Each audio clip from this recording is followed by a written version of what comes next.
Spider, j'espère que vous allez bien, moi c'est Nickel. Aujourd'hui on se retrouve pour une nouvelle critique de film et là c'est pas des moindres puisque là on va s'attaquer à un chef-d'œuvre considéré pour beaucoup de personnes mais surtout considéré comme le meilleur film de l'année 2021. On va pas y aller par quatre chemins, vous savez très bien de quoi on va parler. Aujourd'hui on se retrouve pour parler de Dune. La peur tue l'esprit.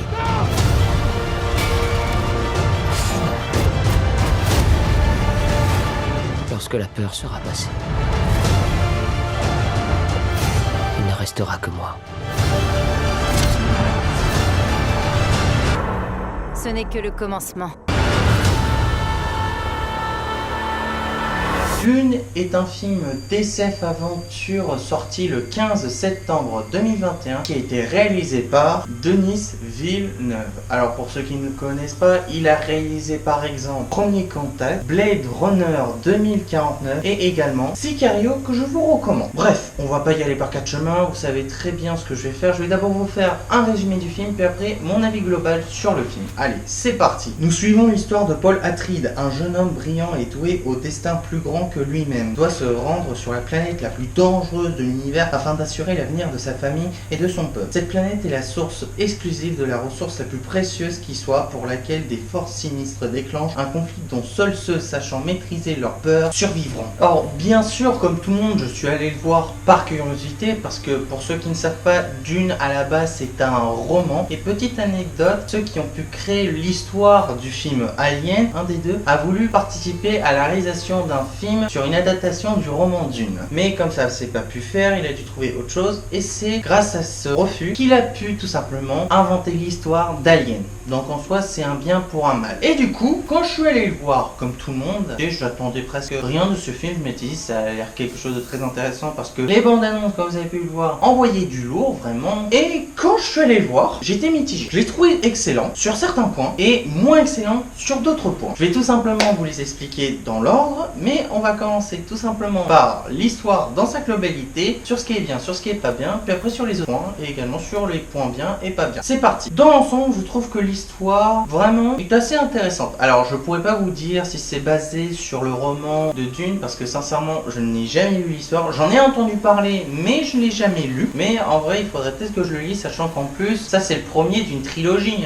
Il y aura d'autres films Dune qui vont arriver. Le défaut que je trouve, mais bien sûr, ils vont me dire, bah c'est normal, c'est que la première partie, c'est que tout simplement on nous met en place l'enjeu et l'histoire qui va se dissimuler à travers les futurs films. Mais ce qui me pose problème quand même, c'est qu'à travers ce film, on s'ennuie un peu. Je trouve qu'il est long à se mettre en marche, qu'il y a beaucoup de points qui me font dire qu'il prend son temps, ce qui est intéressant quand même parce que dans une trilogie il faut prendre son temps pour présenter les trucs. Mais le problème c'est que pour Dune, j'ai du mal à m'intéresser à l'histoire tout simplement sur le fait que en soi l'histoire est quand même intéressante. Je trouve juste que quand même prennent vraiment du temps à se mettre en place et du coup pendant une grosse période du film on peut s'ennuyer. Après je peux pas critiquer le fait qu'ils savaient que ça allait marcher, qu'ils auraient besoin de plus qu'un film pour présenter l'histoire complète de Dune. Oui, mais après à comparer d'autres trilogies de films du style Jurassic World, Star Wars et encore les Seigneurs des Anneaux aussi, bah certes ils ont fait plusieurs films pour compléter l'histoire complète mais ils avaient des choses à raconter. Là le problème avec Dune, il y a plus de dialogue que de moments palpitants, d'action, de grands spectacles et c'est un peu dommage. Après il y a d'autres points qui compensent ça sur le background des personnages que je vous développerai un peu plus après et sur d'autres points vraiment bien. En soi, même si ça prend du temps, ça m'a pas empêché quand même de trouver l'histoire intéressante parce que ça nous présente quand même tous les enjeux qui vont être représentés et développés au fur et à mesure des autres films. Montre quand même qu'ils sont impliqués dans l'histoire parce qu'ils prennent leur temps pour nous montrer ce qui va devenir palpitant au fur et à mesure des films. Bref, après il y a d'autres points qui permettent de redresser le tir. On peut citer par exemple le prochain point qui est les effets spéciaux parce qu'il faut pas se le cacher que bien évidemment Dune est considéré comme un des meilleurs films visuels de l'année 2021 et ça il faut pas lâcher, ils ont totalement raison puisque Dune est un des films vraiment à effets visuels incroyables, que ce soit sur les décors qui sont tout simplement somptueux, le désert flamboyant, vraiment on sent la vaste démesurée de ce désert qui est tout simplement impressionnant, les créatures aussi qui sont les vers géants des sables sont vraiment d'une qualité qualité surprenante, vraiment visuellement. On sent qu'il est là,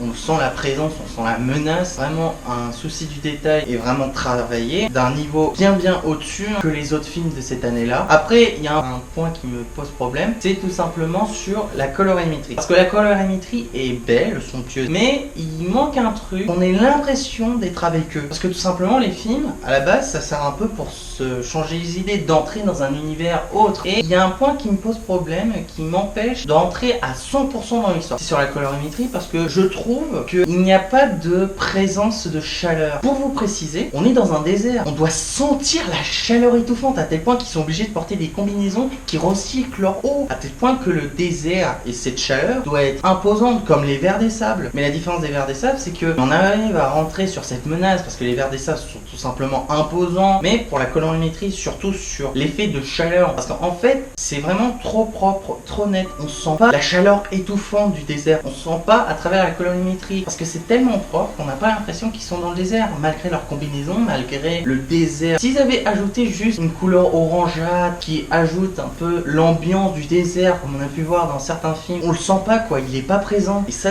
me pose problème. Mais après, ça n'empêche pas de dire que visuellement, il est somptueux, il est soigné et que vraiment c'est un travail phénoménal pour ce genre de film. À part la colorimétrie qui est un petit peu dommage, mais j'espère qu'ils pourront se rattraper pour les prochains films. Après, dans l'ensemble, ils sont quand même très bien faits. Troisième point qui est vraiment intéressant, c'est tout simplement la musique, puisque la musique de ce film est une petite pépite à l'oreille. À l'écoute, c'est un véritable plaisir pour regarder ce film. Parce que la musique est vraiment l'inverse de ce que j'ai dit sur la colorimétrie, c'est que l'ambiance un peu étouffante, on sent vraiment une ambiance qui nous impose cette chaleur et tout, donc c'est ce qui permet de redresser un peu le tir sur la colorimétrie. La musique a vraiment été travaillée soigneusement avec un talent qu'on voit pas souvent, et justement on peut se poser la question qui a pu faire cette soi-disant excellente musique, vous allez me dire. C'est tout simplement une personne que je vous avais déjà présentée dans un autre chef-d'œuvre, mais cette fois de l'année 2022 qui était Top Gun Maverick. D'ailleurs, si vous l'avez pas vu, je vous invite à aller la voir, elle est dans la description. La personne qui a composé la musique de Dune est tout simplement Hans Zimmer. Alors pour ceux qui ne le connaissent pas, Hans Zimmer,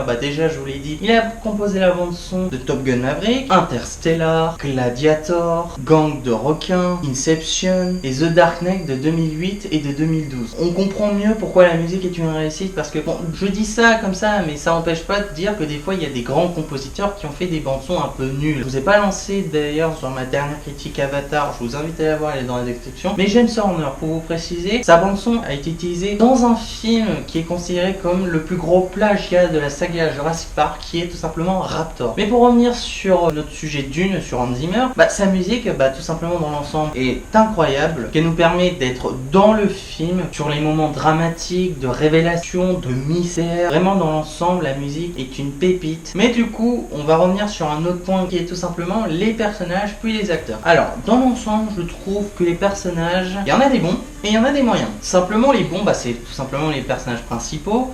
Bon, quand je dis principaux, il y en a un en particulier, on va dire qu'elle compare réellement, c'est tout simplement Zendaya. Vous savez qui c'est Zendaya? Parce que là, le problème, dans celui-là, bon, même si on va le présenter dans les autres films, elle sert pas réellement à grand chose si c'est juste aux visions de Paul Atreides et qu'on comprend un peu ses motivations, même si c'est encore bien caché.